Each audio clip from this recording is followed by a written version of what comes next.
बंदी छोड़ पूर्ण परमेश्वर सतगुरु संत रामपाल जी महाराज की जय हो। ये देखिए काल के दूत, तिमिर दूत, पवन ठक्के, झूठ और 420 का प्रमाण इसने पूरा आपको नहीं दिखाया और न बताया। अब हम आपके पास भेज रहा हूँ। ये देखिए काल निरंजन का छलावा 12 पंथ। तब धर्मदास बोले, हे साहिब, काल निरंजन ने जीव को भरमाने के लिए जो अपने 12 पंथ चलाए वे मुझे समझा कर कहो। धनी धर्मदास जी कबीर साहब से आज के लगभग 600 साल पहले कह रहे हैं कि मुझे वो समझा कर जाओ जो काल निरंजन ने 12 दूत अपने चलाए हैं। वो तो शुरू से चला रखा है काल निरंजन ने, आज से थोड़ी। अब उस समय तो धनी धर्मदास जी ने कोई पुस्तक भी नहीं लिखी थी, केवल वार्ता हो रही है, अपनी शंका सब समाधान कर रहे हैं। आगे क्या कहते हैं कबीर साहब बोले, हे धर्मदास, मैं तुमसे काल के 12 पंथ के बारे में कहता हूँ। धनी धर्मदास जी को बता रहे उस समय कि 12 पंथ के बारे में बता रहा हूँ।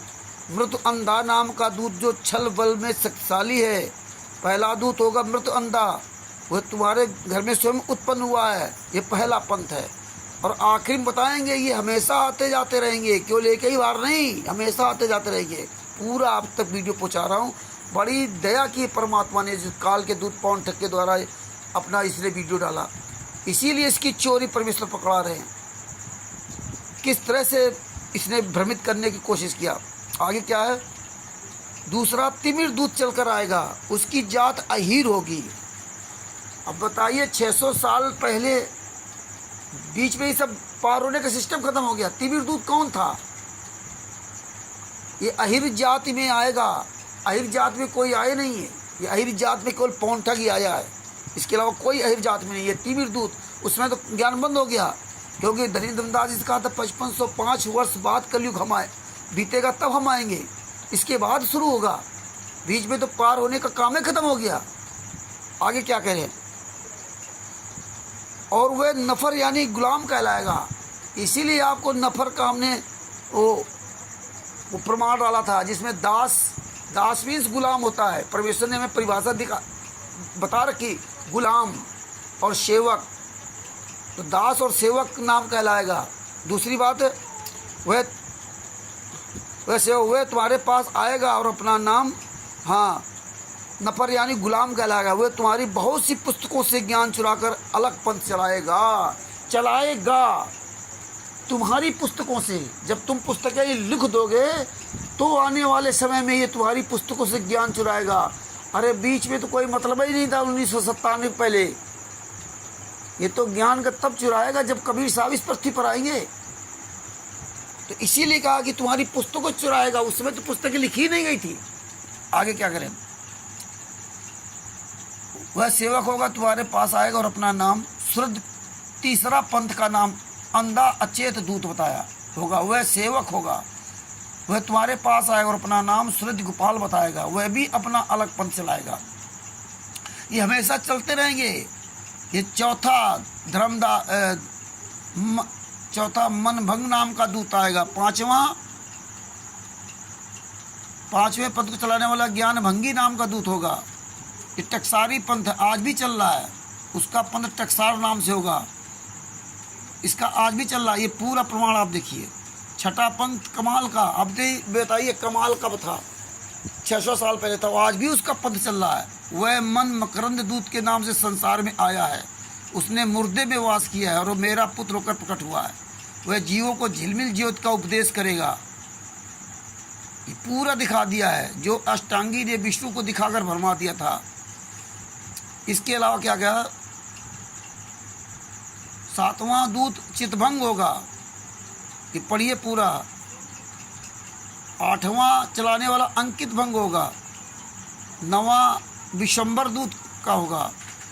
10वां नकटानयन होगा। 11वां पंथ जिसको चलाने वाला दुर्गदानी नाम का कालदूत अत्यंत बलशाली होगा। और 12वें पंथ की बात सुनो, इसका कालदूत हंस मुनि नाम का होगा। वह बहुत तरह के चरित्र करेगा। ये हंस मुनि नाम का दूत मदन पंथ ने संत रामपाल जी महाराज को साबित करने की कोशिश किया था। मदन पंथ का नितिन राजादा ने उस पर हंस मुनि दूत पर एक वीडियो भी डाला था तब उसका जवाब मैंने आरएसएस वालों ने भी दिया था। ये संत रामपाल जी महाराज को हंस मुनि दूत साबित कर रहे थे। वह बहुत तरह के चरित्र करेगा।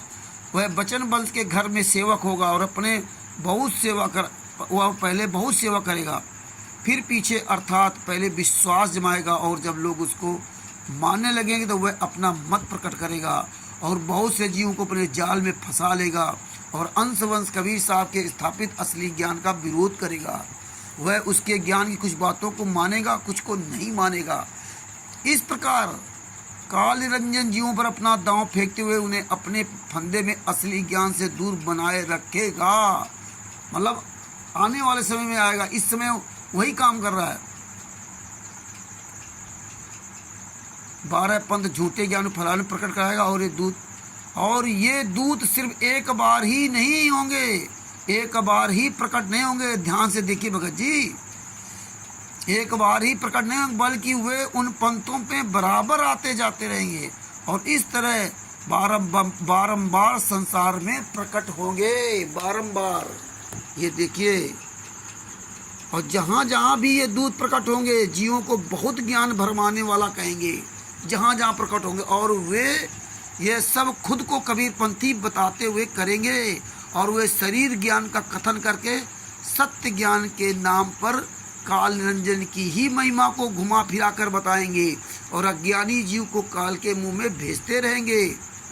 काल निरंजन ने ऐसा ही करने का उनको उपदेश दिया है। यही काल का दूत पवन ठग कर रहा है, यही संजय ठग कर रहा है, यही मैंने आरएसएस कर रहा है। जब जब ये निरंजन के दूत संसार में जन्म लेकर प्रकट होंगे तब तब ये अपना पंथ फैलाएंगे। जब जब ये प्रकट होंगे, ये तिमिर दूत अहीर होगा तो होगा और जीवों को भरमा कर नरक में डाल देंगे। आज वही काम कर रहे हैं। ये धर्मदास सुनो, ऐसा वह काल निरंजन बहुत ही प्रबल है। वह तथा उनके दूत कपट से जीवों को छल बुद्धि वाला ही बनाएंगे, जीवों को छल बुद्धि वाला बना रहे। आज वही हाल है। संत रामपाल जी महाराज के नाम के जितने भी शिष्य थे सब अपने गुरु के वचन से अलग हो गए, गुरु की बात ही नहीं सुनना चाहते। मैंने आरएसएस, पवन ठग, संजय ठग, तीनों ने गुरु के विरुद्ध षड्यंत्र कर रखा। तीनों ने गुरु जी को जेल में डाल करके आज खुद मौत कर रहे हैं। आगे क्या करें? अब मेरी बात पिछले दिनों मेरे पास बहुत से तो ये सब पूरा दिया है। ऐसा काल निरंजन बहुत ही प्रबल है वह तथा उसके दूत कपट से जीवों को छल बुद्धि वाला ही बनाएंगे। वही आज हो रहा है। तो ये भगत जी देख लीजिए, ये काल के दूत पवन ठग का, इसीलिए परमेश्वर ने आज बड़ी दया कर दी, खुलासा कर दिया। खूब अच्छी तरह से ये पढ़ो। अब मारो इस तिमिर दूत मुख पवन ठग के मुँह पर तमाचा। ये पूरी बात क्यों नहीं बताई, अधूरी क्यों बताई? परमेश्वर इसीलिए दया करते हैं, इन गद्दारों का पोल खुलवाते हैं। बंदी छोड़ सतगुरु संत रामपाल जी महाराज की जय हो। सच साहिब, कानपुर से रामचंद्र दास, 91 40 62 26 68 ये दास का मोबाइल नंबर है। काल का दूत पवन ठग को जहाँ भी हो इसको पकड़ो और दास का आमना सामना कराओ। अगर हिम्मत हो तो ये आमना सामना करे। चोर की तरह क्या लाइव वीडियो डाल दिया, कहाँ ही छुपा हुआ है, सामने तो आ। इस काल के दूत पवन ठग ने वादा किया था कि मैं आमने सामने बात करूँगा, तो कहाँ गया वादा? अरे दोगला हंस रहा है। अरे कायरो, इसीलिए परमेश्वर तुम्हारा ये सब पोल खुलवा रहे हैं। ये असली काल का दूत है, ये तिमिर दूत है। पवन हीर, बचना हो तो बच जाओ और नहीं तो मरे तो हो ही, फंसे तो ही आप लोग। बंदी छोड़ सतगुरु संत रामपाल जी महाराज की जय हो। सच साहिब।